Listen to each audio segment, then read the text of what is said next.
Exam English probationary test है। इसके बारे में भी बहुत ज़्यादा रिक्वेस्ट आ रहा था कि क्या होता है वीआईटी में। तो ईपीटी एग्ज़ाम जैसे कि मैंने बताया था कि इसमें पहले आपका इंग्लिश टेस्ट किया जाता है।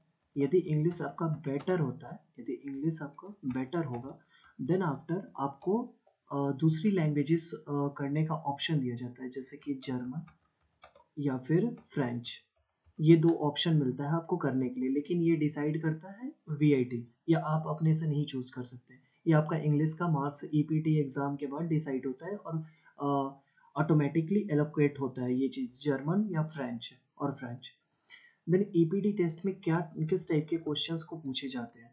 तो देखो, उसमें कुछ पैराग्राफ रिलेटेड भी आई थिंक होते हैं, बट सबसे पहले जो मेन चीज़ है वो ऑब्जेक्टिव टाइप के क्वेश्चंस होते हैं। ऑब्जेक्टिव टाइप होते हैं और सारे क्वेश्चन ही ऑब्जेक्टिव होते हैं, कुछ लिखना नहीं होता है।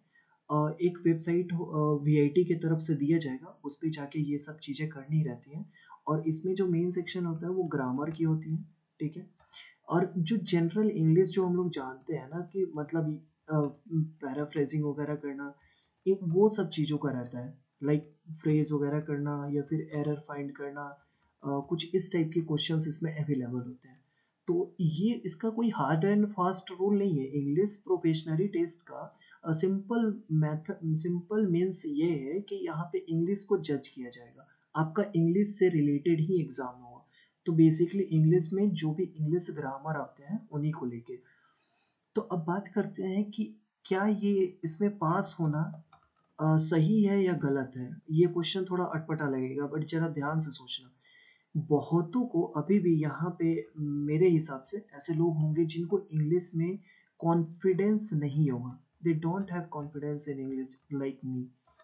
मुझे नहीं है, मैं इसीलिए इंग्लिश में वीडियोस नहीं बनाता हूँ। मुझे रिक्वेस्ट आई थी, बट मैं उतना कॉन्फिडेंट नहीं फील करता हूँ, इसलिए नहीं बनाता हूँ।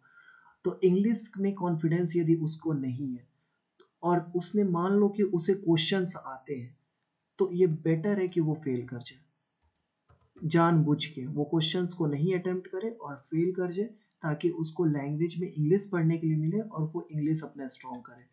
एक दूसरा केस मानते हैं ईपीटी, जिसको खूब अच्छे से इंग्लिश आता है, तो उसके लिए है ये फ्रेंच और जर्मन। लेकिन एक बेटर सॉल्यूशन तुमको हम बोले तो ये इंग्लिश जिसका भी द मतलब any person whose English is not good, जिसका भी इंग्लिश नॉट गुड होगा, वो इंग्लिश ही प्रेफर करे लेने के लिए। फ्रेंच और जर्मन के पीछे नहीं जाए। ये नहीं सोचे कि एक न्यू लैंग्वेज सीखने को मिल रहा है तो हम सीख लें। नहीं, वो बेटर है कि इंग्लिश के ऊपर पढ़े और इसी में अपना कॉन्फिडेंस बिल्डअप करें, क्योंकि अल्टीमेटली इंग्लिश ही काम आने वाला है। फ्रेंच और जर्मन भले ही एक टाइम के लिए सही है कि एक एडिशनल लैंग्वेज मिल जाता है, बट फ़ायदा जो तुम देखोगे वो ज़्यादातर इंग्लिश को ही पढ़ने में है।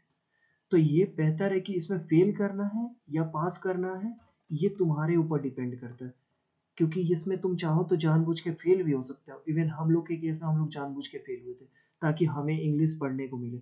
यदि इंग्लिश के पढ़ने के बाद हमें फ्रेंच या जर्मन मिल जाता है, मान लो ईपीटी हमने पास कर लिया और हमें फ्रेंच या जर्मन एलोकेट हो गई, तो फिर हमारे लिए प्रॉब्लम ये हो जाती है कि एक तो इंग्लिश अच्छे से नहीं आता, ऊपर से फ्रेंच भी जो पढ़ाई होगा वो इंग्लिश में पढ़ाई होगा, तो कहाँ से कुछ समझ में आने वाला है।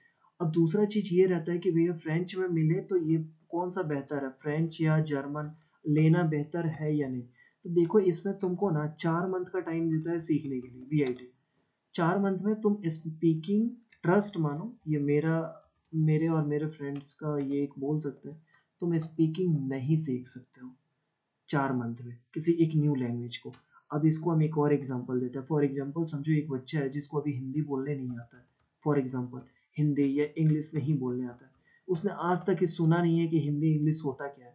तुम खुद सोचो कि उसको 4 मंथ में क्या समझ में आएगा? वो 4 मंथ में क्या सीख लेगा?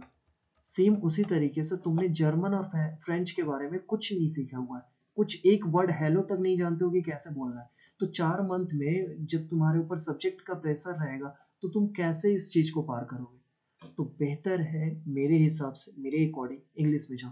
फ्रेंच और जर्मन में तभी जाने की सोचना जब इंग्लिश में पूरा तुम्हें एक अच्छा खासा एक्सपीरियंस हो, अदरवाइज़ मत जाओ।